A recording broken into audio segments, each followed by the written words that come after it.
gaamin doono insha Allah mudanayaal iyo marweyn walaalayaal dadkeenu waxay ku jiraan marxalad adag oo ay la dhacayaan amni darro iyo abaaro daba dheeraad marxaladan adag waxaa laga maarmaan ah in la helo xukuumad xilkasa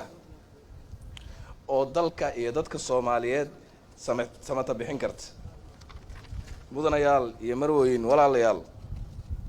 wada tashi dheer oo qaatay dhowr iyo 30 maalmood kadib oo aan la yeelanayay madaxweynaha Jamhuuriyadda Federaalka ee Soomaaliya guddoonka labada aqal ee baarlamaanka xubnaha labada aqal ee baarlamaanka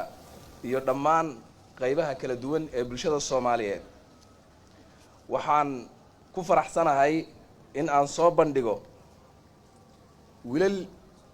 iyo gabdho Soomaaliyeed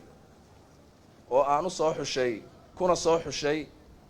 aqoontooda khibradooda kartidooda iyo hufnaantooda kuwaas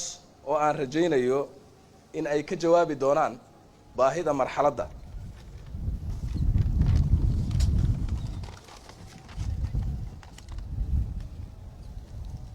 waxaana rajaynayaa in ay ku guuleysan doonaan in ay Soomaaliya cusub ay dhaba cusub u jeexaan ayagoo aan aaminsanahay in ay hirgelin doonaan barnaamijka weyn iyo aragtida weyn ee madaxweynaha Jamhuuriyadda Federaalka ee Soomaaliya oo halku dhagiisu yahay Soomaali heshiis ah dunidana heshiis la waxaan si xushmad